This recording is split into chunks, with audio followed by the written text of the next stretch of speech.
Opa! Deu certo agora? Agora apareceu um cabra bonito aí, ó. Oh, que é isso, rapaz? Já foi meu tempo. Já foi seu E aí? tempo, né?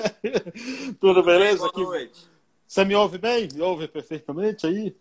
Tô te ouvindo bem, só que a gente tá aqui na varanda famosa, né? E pode passar carro aí Não paciência, né? tem problema Aqui é não, o faz meu, parte. meu cantinho reservado aqui. Que bom. Obrigado, Pessoal, viu, pelo convite. obrigado eu. Pessoal, sejam todos bem-vindos. Eu sou Carlos Silvio, apresento o programa Paiaiana Conectados todos os sábados ao meio-dia aqui na Rádio Conectados. Você acessa radioconectados.com.br. Também pode acompanhar os nossos podcasts nas seguintes plataformas: no Spotify, no Túnel, Google Podcast, Apple Podcast, e também conferir as coisas lá no site exclusivo do programa, que é paiaianaconectados.com.br. Hoje, 14 de junho, edição de número 81 do Em Quarentena. Já passaram por aqui 80 convidados falando das mais diversas coisas nesse período de quarentena. Cada dia um convidado importante, um convidado para contar alguma história, algum caos, né? Hoje não é diferente, né? O cara que está aqui, jornalista, radialista, apresentador, passou pelo SBT como produtor e é editor regional Nordeste e repórter na empresa Rede TV, uma das mais importantes televisão do país. Emerson Tchalian, gratidão por aceitação do convite. Boa noite, Carlos Silvio. Boa noite a todos que estão ligados aqui na live. É uma honra participar. É o que o Eli Correia outro dia disse para mim, né? Eu nem sei por que convida. A gente não é nada, né, rapaz? Só um jornalista apaixonado pela profissão. E estou aqui com o maior prazer do mundo, à disposição para o que você precisar, tá bom? Obrigado mesmo aí. Obrigado eu. Você fala de Fortaleza agora? Estou morando em Fortaleza. Nos últimos 10 anos da minha vida, vim morar aqui no Ceará. E estamos aqui, da varanda famosa de Fortaleza. Que bom. Eu sou nordestino também, cara. Eu sou baiano. Mesmo? Eu sou baiano. Paiaiá, ó. Paiaiá, que aqui tá ao contrário, né, por causa da câmera. Sim. Mas Paiaiá é um povoado na Bahia. Tem município de Nova Açores, a 225 quilômetros de Salvador. É um nome indígena. Esse povoado, Emerson, tem apenas 600 moradores na alta temporada. E lá nós temos a maior biblioteca comunitária do mundo, com 130 mil livros, cara. Entendeu? Que barato, rapaz. Então, e em homenagem à minha terra, onde eu nasci, eu dei o nome ao programa, entendeu? Muito bom, criativo, parabéns, que bacana. Eu amo a Bahia. Eu, como estou aqui no Nordeste, a gente cobre também outros estados, né, nas reportagens. Fui muitas vezes para a Bahia. Não só para Salvador, como para outras cidades também. Eu amo a Bahia, o povo baiano. Um beijo para todo o povo da Bahia também aí.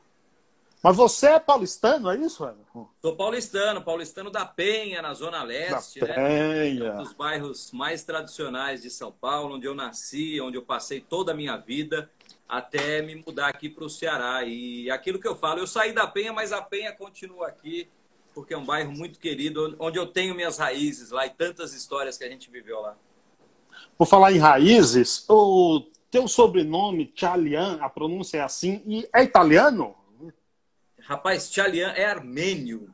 É armênio, é? É armênio. É um povo que não é tão conhecido aqui no Brasil, mas temos milhares de representantes no Brasil. A Armênia fica ali na divisa da Europa com a Ásia, pertinho ali da Turquia. Tem uma história muito bonita a Armênia, né? Eu sou armênio por parte de mãe.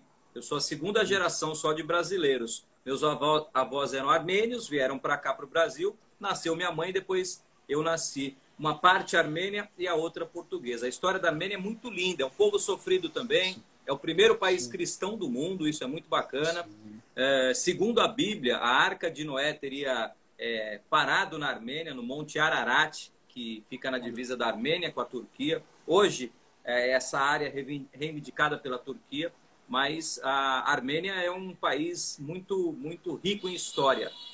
Você conhece, Emerson? Morro de vontade de ir para lá. Tive muito perto de ir para lá fazer um documentário aqui pela Rede TV ainda. Já estava aqui no Ceará, mas acabou, por algum motivo, não dando certo ainda. Mas tenho esse projeto aí de um dia, quem sabe, visitar a Armênia lá e conhecer um pouquinho dessa história de perto.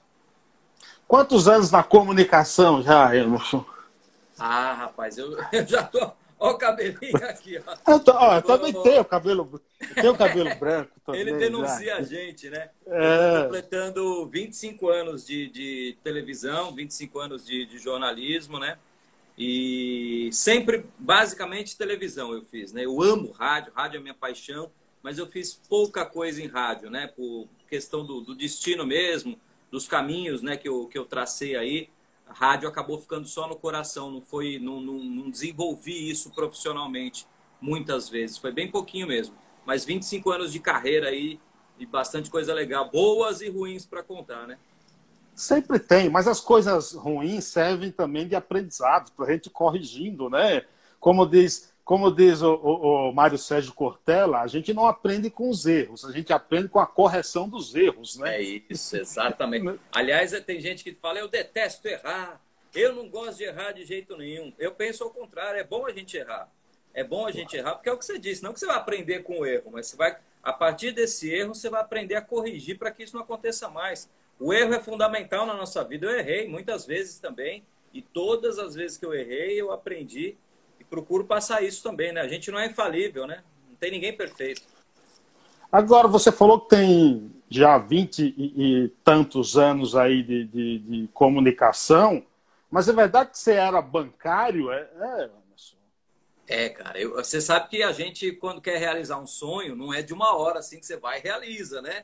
Então, eu tive que antes ralar um pouquinho. Antigamente, aí em São Paulo, ser office boy em banco era o primeiro trabalho de muita gente. Não sei se você chegou a pegar isso. E eu, com 15 anos, eu entrei no Bradesco, no Banco Bradesco, com 15 anos. Era normal trabalhar com 15 anos. Então, foi meu primeiro emprego ali com um crachazinho, todo orgulhoso. E depois eu fui para o Banco Bandeirantes, onde eu fiquei 5 anos também no Banco Bandeirantes, que não existe mais. Virou o Banco Itaú Unibanco, né? Que um foi comprando o outro. Mas eu fui 5 anos bancário. Nunca abandonei esse sonho, sempre cultivando ali, somando fatura de carro de transporte, né? De valores, fechando isso, fechando aquilo, aquela coisa que eu detestava. Eu detesto matemática, detesto números.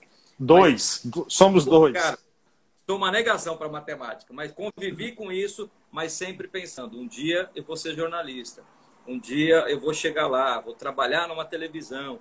Eu trabalhava ali na Rua Boa Vista, o Bandeirantes, a sede era na Boa Vista, no centro de São Paulo. E ali perto tinha a Bolsa de Valores, tradicional Bolsa de Valores, na época do pregão ainda. Então as emissoras de TV todos os dias iam para lá com os carros, né, de link para entrada ao vivo. E eu, na hora do almoço, passava bem ao lado dos carros e falava para o meu chefe do banco, um dia eu vou estar aí. Apontava para um carro de uma emissora qualquer, um dia eu vou estar aí.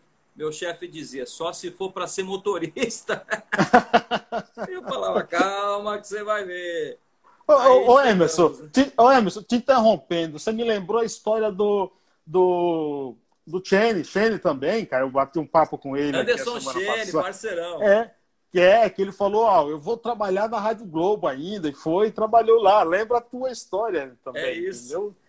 Isso. Continue. Amém. Perseverança, né? É o que eu digo, não é fácil, é um mundo muito disputado, né? Hoje em dia, muito mais, né? Antes já era difícil quando eu entrei nessa área, né? Há 25 anos. Hoje é muito mais, porque tem muito mais gente se formando, novas faculdades, né? Mas se você tem isso no teu coração, você tem eu acredito em dons também, né? Eu amo música, mas eu nunca consegui tirar uma nota no violão. Fiz curso de violão, comprei teclado. O que você imaginar, eu já tentei tocar. Nunca consegui. Eu não tenho o dom da música. Eu tenho o dom só para ouvir. Para tocar não é comigo.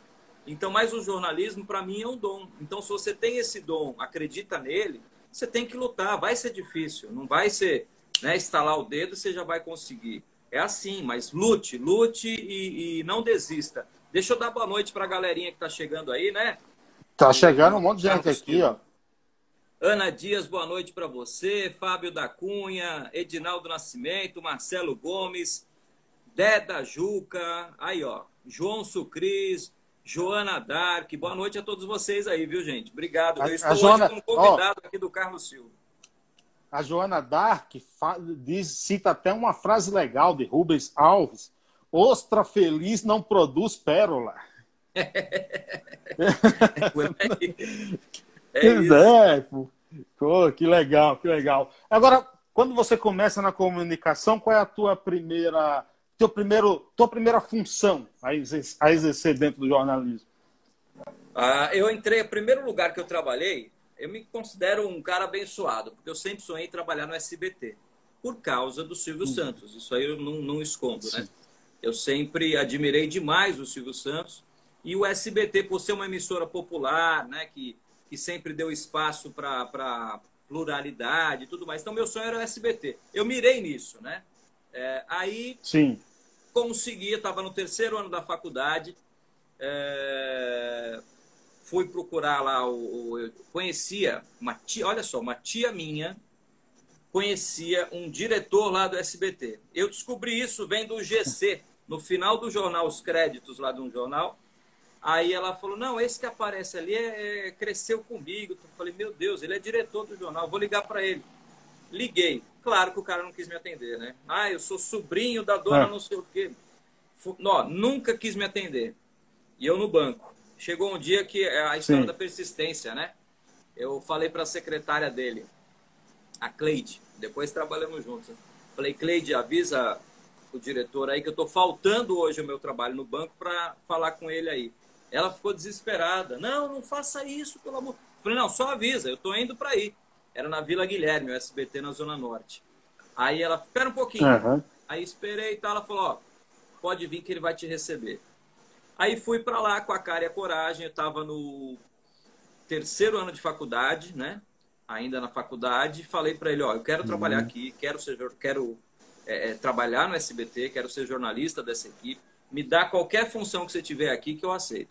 Ele me fez uma entrevista demorada, perguntou, né, para saber as habilidades e tal. Resumindo, me deu uma função na rádio escuta, que eu nem sei se tem mais hoje nas emissoras. O que é o rádio escuta? Era aquele jovenzinho que ficava com um fone ouvindo as rádios, principalmente CBN, que já existia, e Jovem Pan, e ligado na emissora. Não tinha ainda Globo News, nada disso, era na Globo. Então ficava com uma máquina de escrever, digitando não, né? Datilografando as notícias que eu ouvia na TV e no rádio. Tirava xerox daquilo e rodava para a redação. Isso foi em 95, no Telejornal Brasil, que era comandado pelo Boris Casoy, lá no SBT. Foi meu primeiro emprego na televisão, onde eu fiquei 3 anos lá e aprendi demais. É legal, né, passar por todo esse processo aí, porque de cada canto que passa vai aprendendo muito, né, Emerson? Você tem que estar aberto ao aprendizado, né? Ainda mais a gente quando começa, né? Você vê, eu tinha 20 aninhos, né?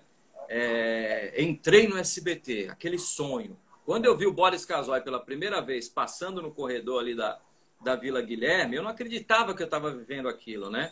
Na época ali gravava também o programa livre do Serginho Groisman, tinha o Aqui Agora, no auge, né?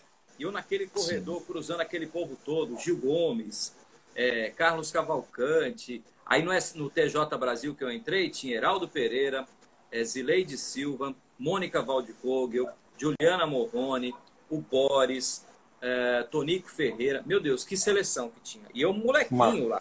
Então eu procurava absorver um pouquinho de cada um deles ali na minha humildade, aquele garotinho da Zona Leste, da Penha, que estava entrando naquele mundo ainda. E ó, vou te falar uma coisa, eu passei muitas situações ali de humilhação, porque quando você é novo, alguns às vezes que já se acham estrela, eu nunca fiz isso com ninguém, mas alguns que se acham estrela aproveitam da situação para te humilhar. Isso acontecia comigo algumas vezes, entendeu? Às vezes um errinho de português que máquina de escrever, como eu falei, né? Você acabava às vezes não corrigindo. E eu distribuía aquela lauda com erro. Depois ele até virou um amigo meu, um editor lá, corintiano como eu. Eu não esqueço disso. Ele trouxe lá a minha lauda e bateu assim na minha mesa, na frente de todo mundo, gritando: isso aqui não se escreve assim. Que erro é esse aqui? Aí ele pegou, a gente usava o dicionário Aurélio, não tinha internet. Então ele pegou o Aurélio, que ficava ali do lado, bateu assim, ó: usa isso aqui é para usar. Meu amigo, isso aí me ajudou tanto. me ajudou tanto. Depois disso, nunca mais eu escrevi alguma coisa que eu tinha dúvida, sem consultar o dicionário. Então, aquela bronca que eu levei, tudo bem, ele me humilhou, né? Eu fiquei ali, eu queria entrar embaixo da mesa, mas aquilo me ajudou. Na época eu fiquei chateado, claro que fiquei. Sim. Depois a gente vai processando e entende, né? Como cada situação dessa me ajudou a crescer na profissão. Agora, Emerson, essa postura de chefes, de editores, de tudo, parece que antigamente, era mais comum essa postura um pouco, um tanto quanto arrogante, assim. Hoje o tratamento é diferente, você vê isso? Eu não sei se era comum, se dá para aceitar isso como comum naquela época, né? Acontecia muito, mas talvez, não sei se é isso que você queira associar, uma herança da ditadura militar ainda, de uma época que as pessoas reprimiam mais e tal. Não sei se tem isso. Eu acho que a educação é educação, né? Você vê, eu tenho um cargo de direção aqui na Rede TV já há 10 anos que eu sou diretor-geral da Rede TV aqui. Eu nunca fiz isso com ninguém, nunca precisei fazer isso com ninguém, mesmo nos erros, mesmo em situações ruins. E se fosse há 20 anos, eu também não faria isso. Eu acho que vai muito de cada um, sabe? Eu tive chefes maravilhosos, chefes com poder assim, absoluto, e que nunca me humilharam, nunca, mesmo nos erros, sabe? Mas também tive outros, mesmo depois na Rede TV. É o perfil de cada um, é o perfil de cada um. Sim. Sim. Você, depois disso aí, você passa para repórter esportivo, Emerson? Não, então, aí no SBT eu fiquei 3 anos, mas sempre querendo ser repórter. E lá, como eu entrei ainda estudante e me formei trabalhando já no SBT, quando eu me formei, eu fui lá falar para o meu chefe, ó, sou jornalista, agora tá aqui, ó, DRT de jornalista. Eu quero ser repórter, me ajuda aí, me passa para reportagem. E aí um chefe que anos depois a gente trabalhou juntos na Rede TV, naquela época ele falou para mim, ó, amigão, você não tem experiência para ser repórter. Vai, sai, trabalha em outro lugar e depois você volta. Sendo que eu lá no SBT, eu fui durante muitas vezes produtor de reportagem na rua. O que é isso? É um repórter que ele faz tudo. Entrevista, colhe informações, ele só não faz a passagem. Aquele momento que o repórter aparece. Eu fiz muito isso. Eu cobri o Fernando Henrique, que era presidente na época, dava plantão no apartamento dele em Higienópolis, direto, entrevistava o Fernando Henrique. Só aparecia meu braço, eu ficava feliz da vida à noite no jornal. Eu cobri os matéria sua, né, pô? Minha matéria, o repórter, o figurão depois ia lá, fazia só a passagem, mas tudo eu que tinha, né, elaborado para ele. Exatamente. Eu cobri o acidente dos Mamonas em 96. Eu cobri o primeiro grande acidente da TAM lá no Jabaquara também em 96. Aquele que morreram 99 pessoas, tudo como produtor.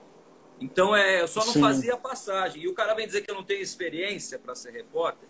Eu vivi muitas coisas naquela época. Eu podia estar no começo, mas eu já poderia, sim, assumir. A única diferença é que eu ia aparecer para fazer uma parte do texto. O restante eu já fazia. Mas, enfim, coisas da vida. Agradeci muito a ele. Eu sei que não era uma opinião da empresa do SBT, era uma opinião daquele chefe, né? Agradeci. E aí apareceu uma oportunidade numa TV da Escola Paulista de Medicina, que estava montando uma equipe de televisão para fazer um programa sobre a Universidade Federal de São Paulo, que é só área de saúde. E eles foram lá e eu falei, vou lá arriscar. Fiz um teste e aí eu passei. Eu fui o primeiro repórter deles lá da TV. Era uma programação que era exibida na TV a cabo e também na TV Gazeta de São Paulo, um programa check-up, que eu fiz anos também. E ganhando 4 vezes mais do que eu ganhava no SBT. E me tornei repórter, então, nessa TV, na TV Unifesp, lá da Escola Paulista de Medicina, só fazendo área de saúde. E lá foi muito legal também, porque eu tive 2 grandes momentos muito importantes para mim. O primeiro foi cobrir a Paralimpíada do México em 99, quando ninguém dava atenção para isso, nenhuma emissora quis. Pô, e a que gente legal. Foi a única TV do Brasil, mesmo essa que eu trabalhava, que era pequenininha, foi a única do Brasil que cobriu os Jogos Paralímpicos do México. E todo o material que a gente fez lá, a gente antes negociou, todas as emissoras usaram. A Globo, a Band, a Rede TV, a Record, o SBT, todo mundo usou o nosso material. Isso foi muito bacana. E também em 99 eu fui para a Amazônia fazer um documentário lá, numa cidade chamada Pauini, a 900 quilômetros de Manaus. Foi uma aventura. A gente foi em aviões da FAB, de paraquedista, para você ter ideia, uma viagem terrível.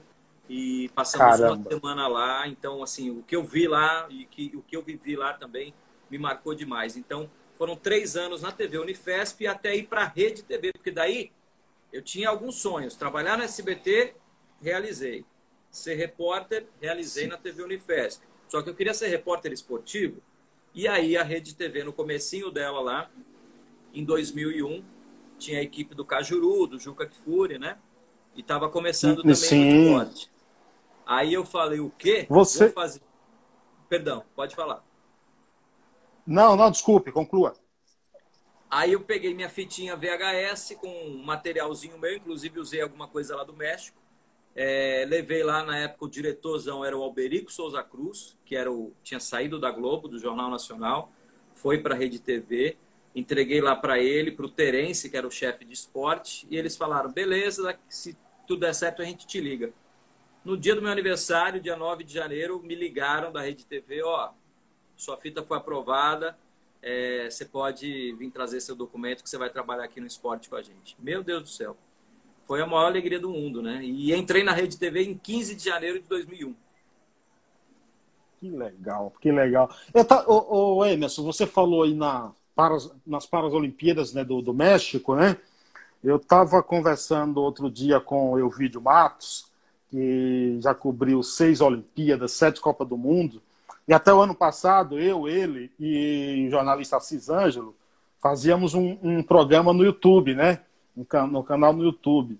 E ele falando que o maior evento que ele já cobriu foi a Olimpíada, e não uma Copa do Mundo. E aí eu te pergunto, você cobre esse evento lá, Paralímpico, qual, cara, a sensação de cobrir um evento dessa dimensão, com vários esportes? É algo que te marca para sempre, né? É algo que você não esquece nunca. E principalmente nesse caso específico, que eram Jogos Paralímpicos, né? A gente viu cenas assim que a gente não vai tirar da cabeça. A gente não, eu, né, no caso. Mas foi uma equipe legal comigo, né? Então, tinha uma prova de natação, por exemplo, numa das provas, né? Um dos nadadores ele só tinha o tronco, não tinha os braços, não tinha as pernas. Só com o tronco ele nadava absurdamente, sabe? Uma cena assim que não sai da minha cabeça. E é um jogo grandioso, é um evento grandioso, né? Eu lembro disso, a correria, porque Olimpíada e Paralimpíada, né, é semelhante. Você tem vários locais, em vários eventos em locais diferentes. E lá foi na Cidade do México, que é uma cidade que tem o clima de São Paulo, tem o pique de São Paulo, aquele trânsito absurdo, a poluição, mas um povo muito amável. Então, eu não esqueço essa correria, sabe? Sai de um ginásio, vai para uma pista de atletismo, vai depois para um estádio de futebol, e convivendo com os atletas. A gente usava a roupa dos atletas, né? Para você ter uma ideia, da delegação brasileira. Almoçava com eles, estava hospedado no mesmo hotel que eles. É um evento grandioso e eu não esqueço, não. Tudo que a gente viveu lá foi maravilhoso também. Quando é que acontece a tua mudança para Fortaleza aí? Para a chefia e diretoria? Pois é. Aí, então, fui para a Rede TV em 2001, fiz esporte até mais ou menos 2008, né, que era o meu grande sonho. Cobri os treinos do Corinthians, né, jogos memoráveis do Corinthians, mas também... Vai me dizer que você é corintiano, não, tá? Eu sou até a morte. E tá encerrada a live por hoje, entendeu? Você torce para quem? Para quem que você torce? São Paulo. São Paulo? Tá bom. Tem saúde, não tem? É isso que importa. Exatamente. Pois é, rapaz. Aí realizei esse sonho no esporte. Fiquei lá até mais ou menos 2008 no esporte. E aí a Rede TV decidiu modificar praticamente, na época, acabou com a programação esportiva. E aí eu fui para o jornalismo da Rede TV, né? E lá eu cobri em 2008 o caso Isabela, que foi muito marcante também para mim, foi um divisor de águas assim, né? Eu estava todos os dias no 9º DP lá no Carandiru, acompanhando desde a prisão do casal Nardoni, a reconstituição da queda da Isabela, entrava ao vivo todo dia. Na época o Rede TV News era apresentado pelo Marcelo Rezende. Todos os dias a gente entrava ao vivo lá. Saudoso Marcelo Rezende. Grande Marcelo Rezende. E depois, 2008, fiquei até 2009 em São Paulo, né? Aí resolvi mudar de vida.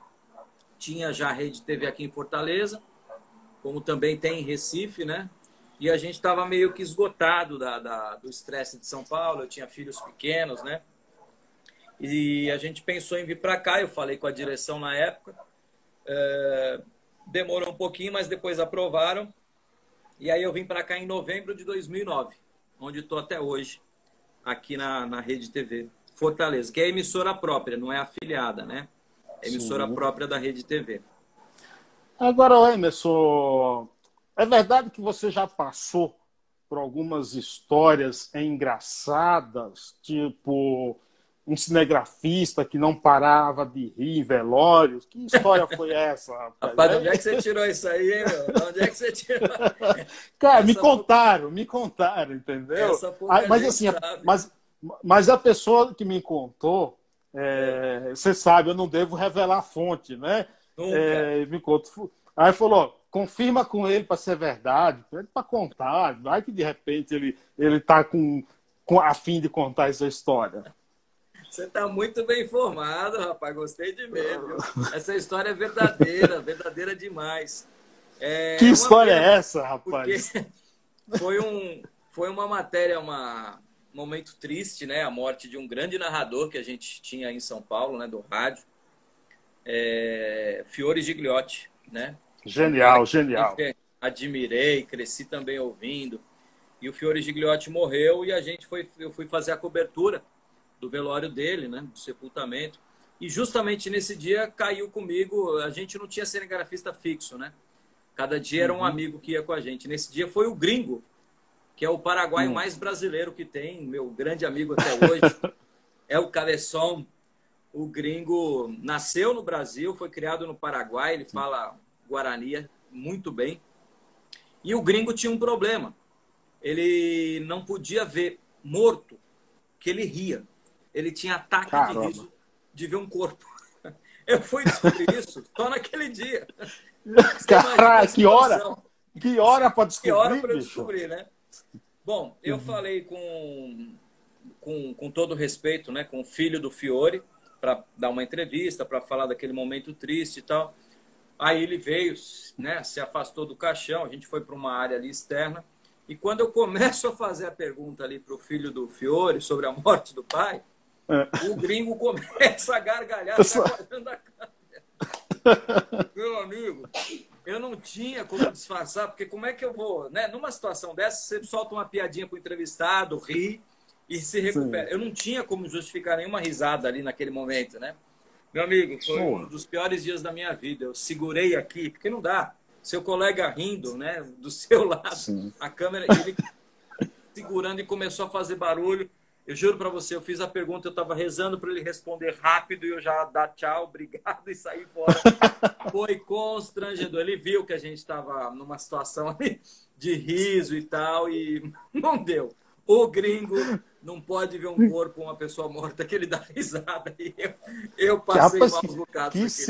Que situação. Mas aconteceu de você ter que ir com ele novamente a um outro velório? Graças a Deus foi a única vez que eu passei por isso com ele, né? Não, e depois no WhatsApp tal, a gente se falava tal, aí quando alguém mandava alguma coisa de morto, ele pegava, via a foto e começava a dar risada, é incontrolável. Ele dá gargalhada quando vê o corpo, não dá para entender isso. Mas parece que isso aí, cara, tem um nome para isso. Eu assisti uma entrevista de alguém no Jô Soares, cara, uma vez, que ele tinha esse mesmo tipo de reação em velório. Ele ria, assim, não é uma coisa que ele está tirando sarro. Exatamente. Nada, entendeu? Não é proposital, é incontrolável. Não é. Mas, assim, pro repórter que está ali, e outra, você não sabe que o cara é assim. Pô, eu não queria estar na tua pele, não, viu? Cara, olha, essa eu não esqueço, cara. Ainda bem que ninguém ficou chateado, a gente conseguiu passar por isso. Né? Quando você escreveu o teu livro, essa história vai estar no livro. Essa entendeu? tem que estar, essa tem que estar. Já que você falou que pouca gente sabe, então essa história É verdade. tem que tá no livro. Agora, Emerson, mudando aqui, adiantando mais o papo aqui, qual é a tua visão, cara, do jornalismo hoje? Fala-se muito, por exemplo, ó, o jornalismo ele tem que ser imparcial, e aí alguns criticam que algumas emissoras têm um determinado lado, uma determinada tendência, sei lá. Qual é a tua visão sobre o jornalismo de hoje, cara? Eu mantenho o que eu aprendi na faculdade, o que eu aprendi na vida, o que eu aprendi com os meus pais. Para mim, jornalista tem que ser isento. Por exemplo, eu posso ser corintiano, mas eu cobri durante anos o Palmeiras, o São Paulo, o Santos e tantos outros, e nunca coloquei minha paixão nas minhas matérias.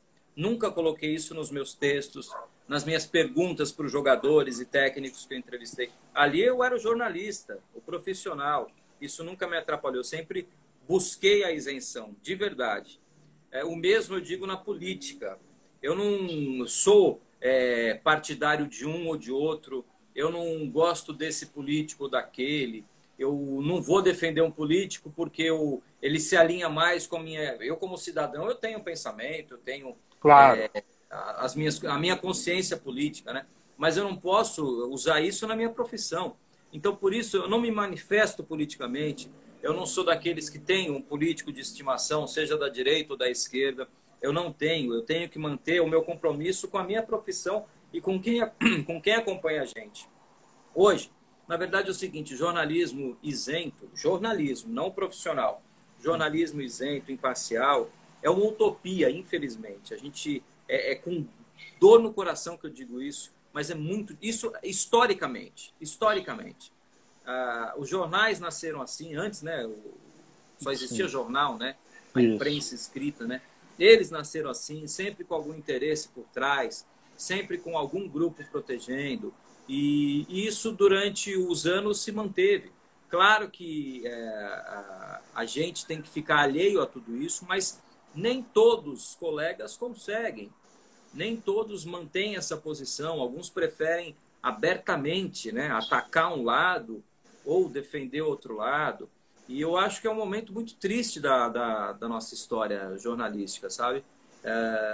Não tenho orgulho hoje dessa profissão que eu tanto amo, porque eu vejo que o jornalismo está, infelizmente, sendo deturpado por muitos, não são poucos não, por muitos profissionais que têm um microfone na mão, que têm um computador aqui na mão, o poder de se comunicar, e acabam usando isso em benefício próprio ou dos seus interesses ou da sua ideologia, e eu não concordo com isso e me envergonho muito.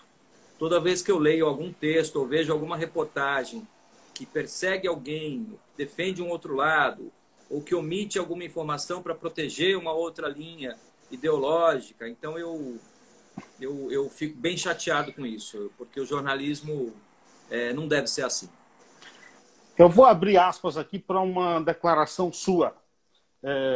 Vergonha dos pseudo-jornalistas que plantam notícias a serviço dos outros interesses. O jornalismo respira por aparelho, fecha aspa.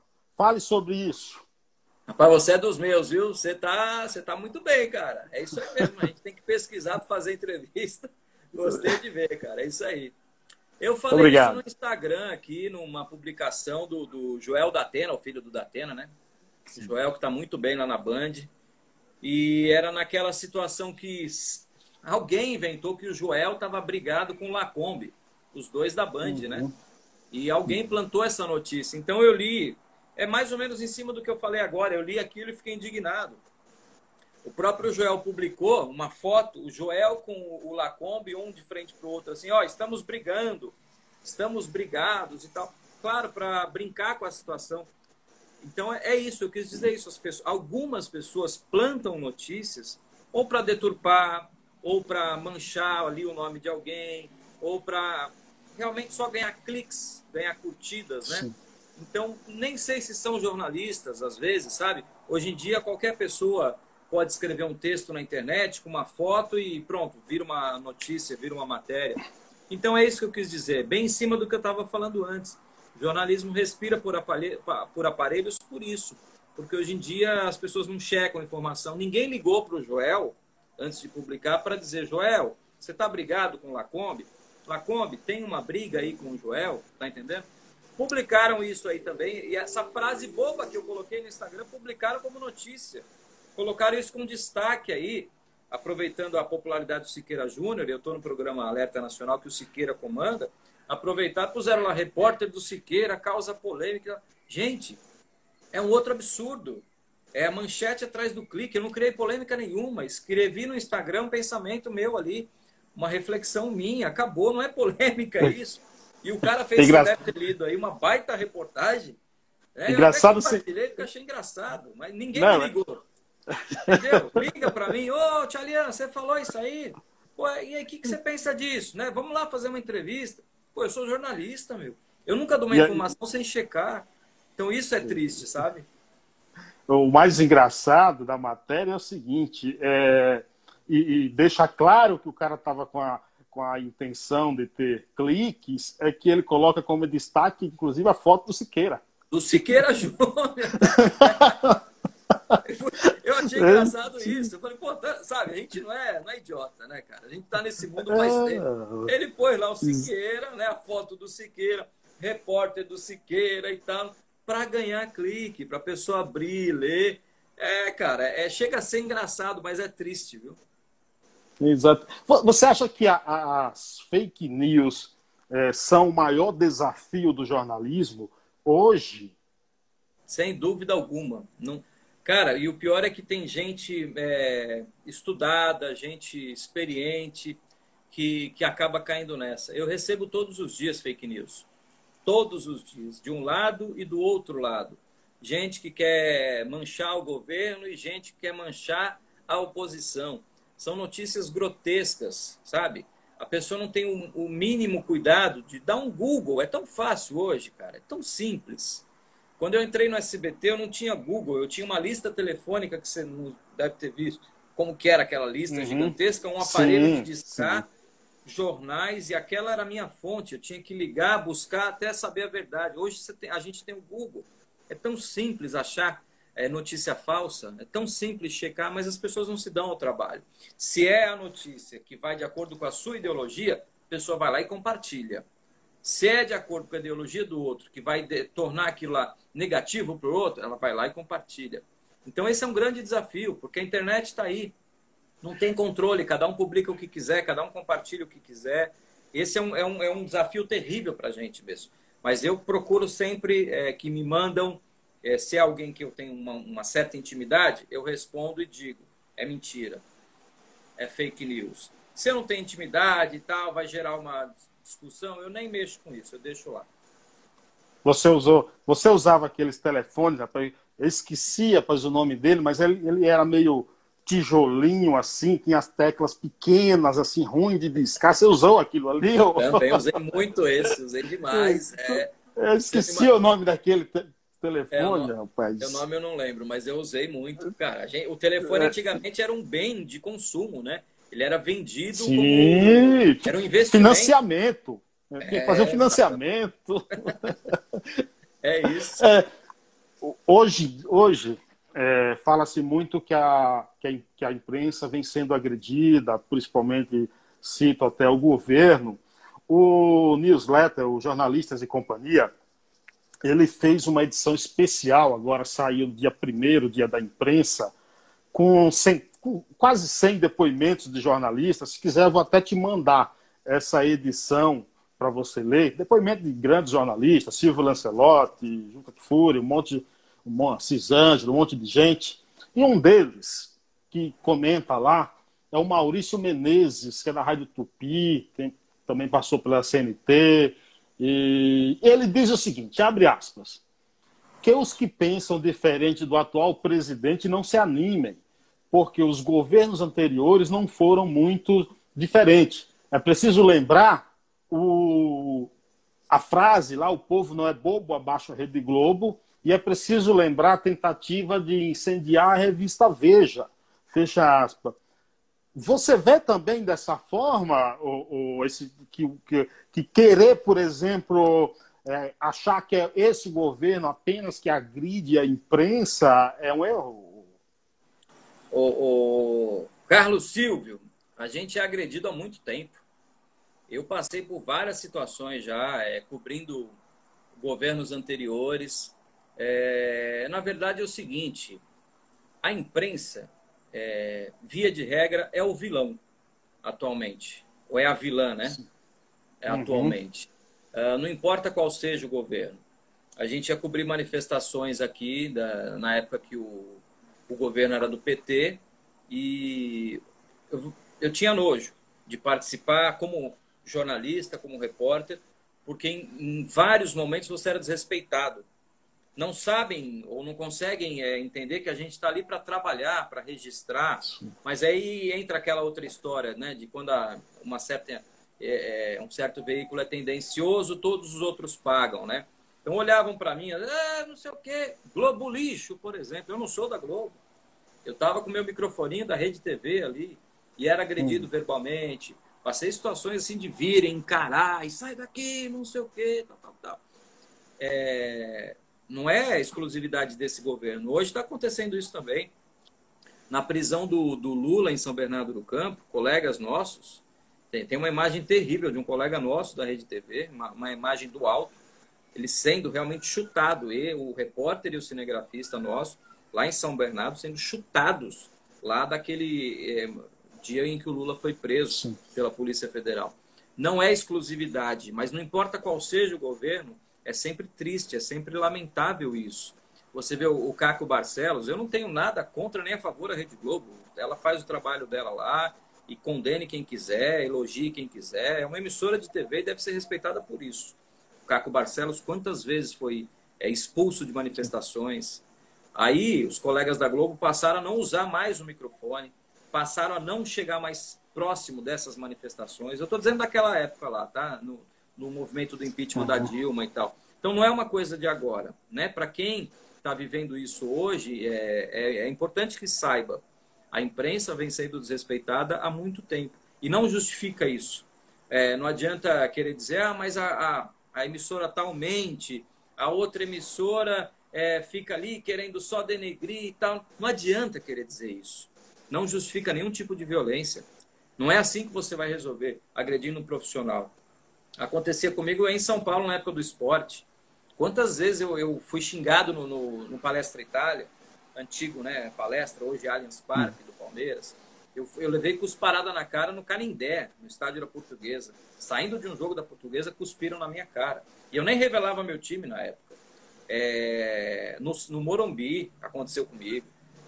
Curiosamente, nunca passei nada na Gaviões, nos jogos do Corinthians, graças a Deus. Ironia do destino, da vida. Destino, sim. Mas acontecia de a gente ser agredido sem saberem qual era o nosso time. Emerson, você lembra nas manifestações 2013, 14, não lembro agora, mas assim, um repórter da Jovem Pan ficou preso numa estação, se não me engano, em Pinheiros, cara. Ele teve que sair escoltado pela polícia. Não foi só uma vez que aconteceu isso, esse tipo de situação.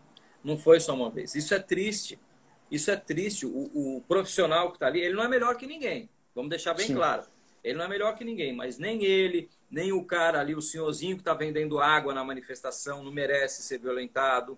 Nem o outro fotógrafo, freelancer, não merece ser violentado. Ninguém merece. E essa é uma página triste. E cada vez está acontecendo mais. A imprensa, numa época distante, a imprensa era respeitada. Minha filha está vindo aqui, fez um coraçãozinho. Ah, que legal. A imprensa era respeitada. A imprensa, você deve lembrar disso, era tida como quarto poder. Nem sei se isso é bom ou ruim, né? Mas era Tem até um livro, né? Tem até um livro, Quarto Poder. Né? Então, esse respeito não existe mais. A gente vai nos órgãos, às vezes governamentais e tal, você é tratado como, sei lá, um ninguém. Não que a gente mereça ser tratado melhor que alguém, tá entendendo isso? Mas é o mínimo respeito. Por favor, por gentileza, tal. Não, é uma brutalidade. Hoje, a imprensa, não generalizando, porque toda generalização é burra, né? Mas muitas vezes a imprensa hoje é tratada como lixo, cara. Como lixo. Isso é terrível pra gente que está na linha de frente. Você citou aí há minutos o Siqueira Júnior, que agora faz um programa em rede nacional, e eu vejo notícias da audiência do que sobe cada vez mais com ele.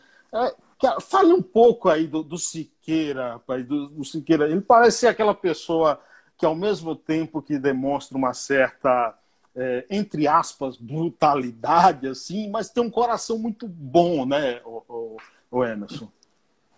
O Siqueira é um fenômeno, né, rapaz? O Siqueira é o seguinte, eu conheci o Siqueira Júnior pela internet, né? Como o Brasil conheceu, né?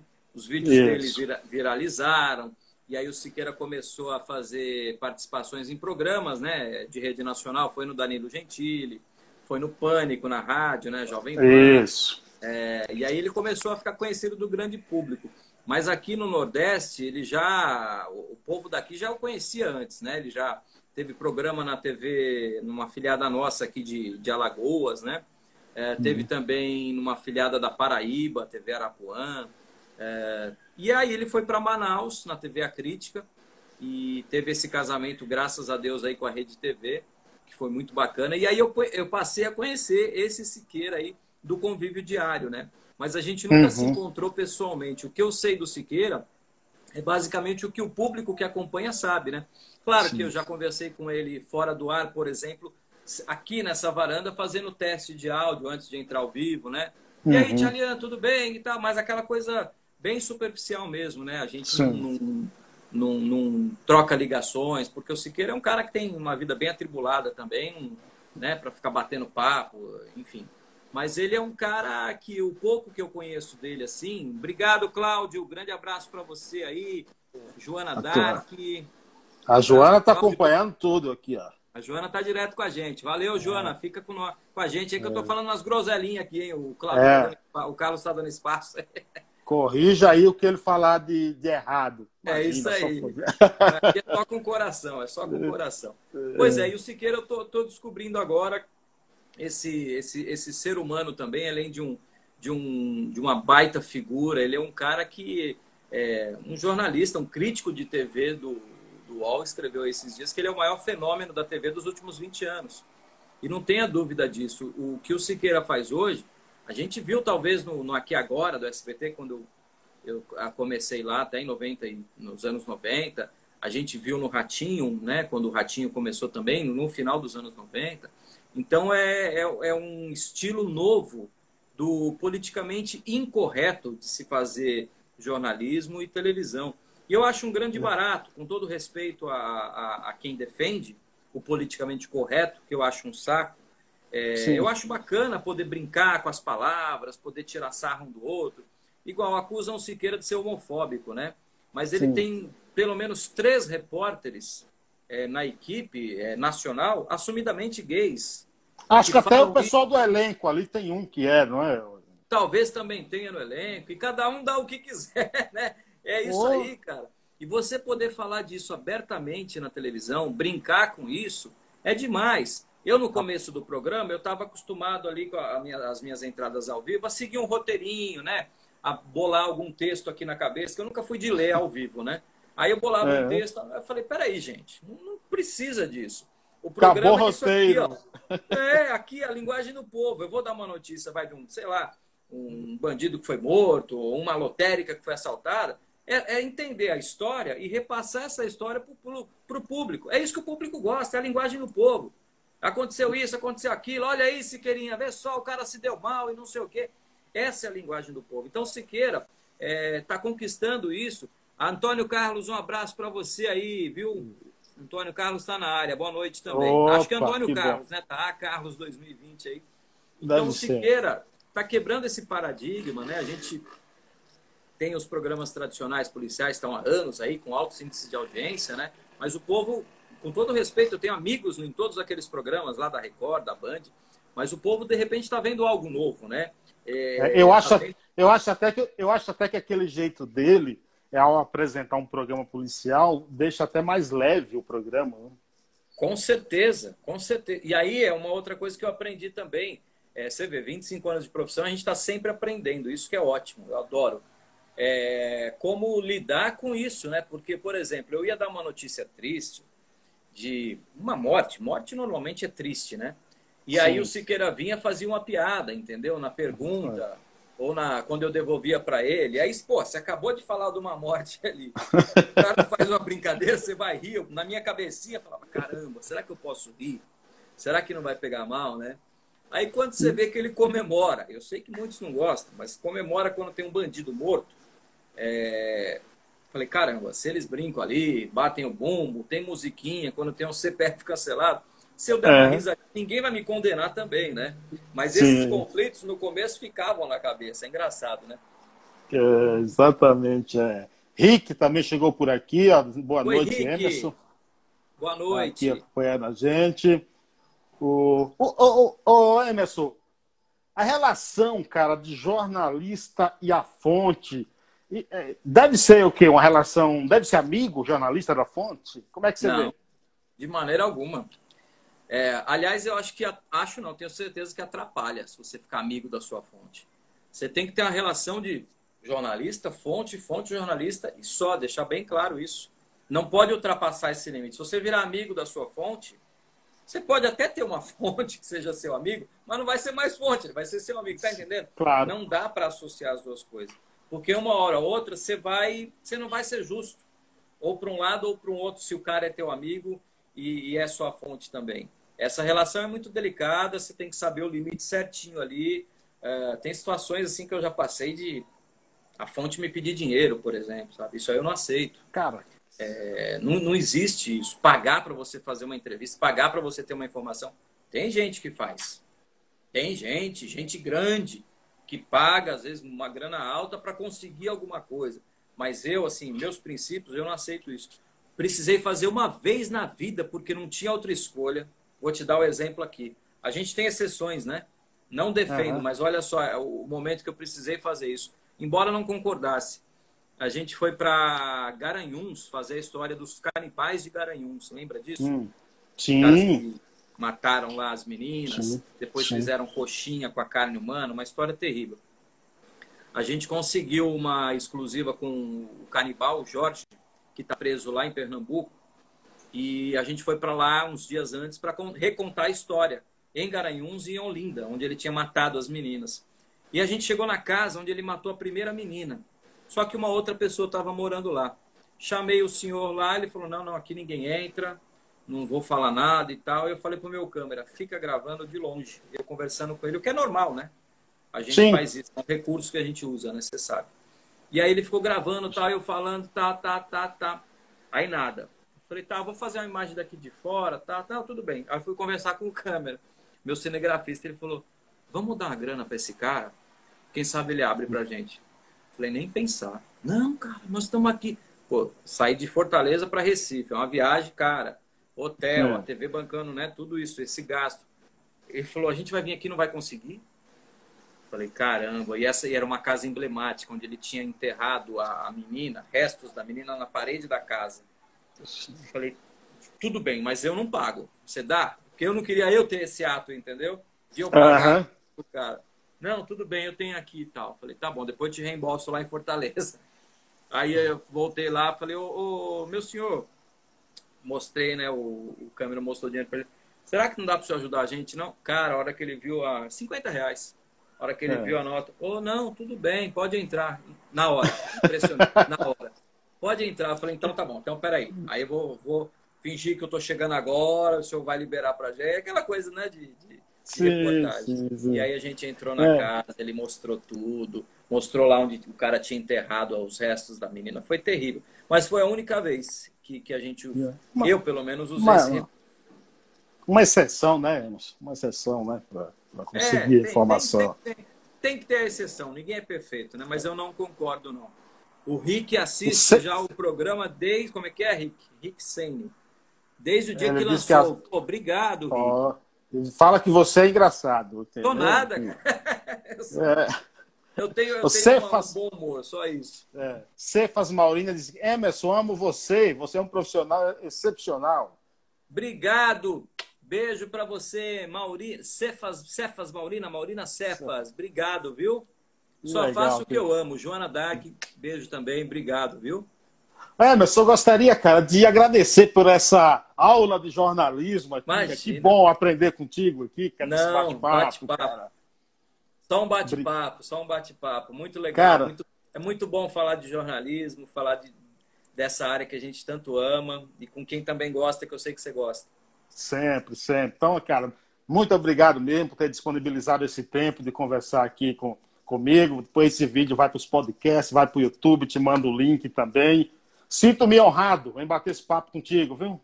A honra é minha, de verdade. Obrigado, de coração. Agradecer à Rede TV que liberou a gente a participar. É um procedimento, né? Claro. Enfim, a gente tem que respeitar. Agradecer a direção da Rede TV lá, o Franz Vassec, a Luciana Estevão, chefe de redação. Um grande abraço a você, Carlos Silva, sucesso aí. Que você possa sempre fazer entrevistas ou bate-papos desse nível aqui, sempre cordial, respeitoso, e eu estou à disposição, tá bom? Um grande abraço para você e para todos aí. Muito obrigado. Obrigado novamente também à Rede TV. Obrigado a todos que nos acompanhou aí até agora. Valeu, gente. Grande abraço. Tchau, tchau. Satisfação.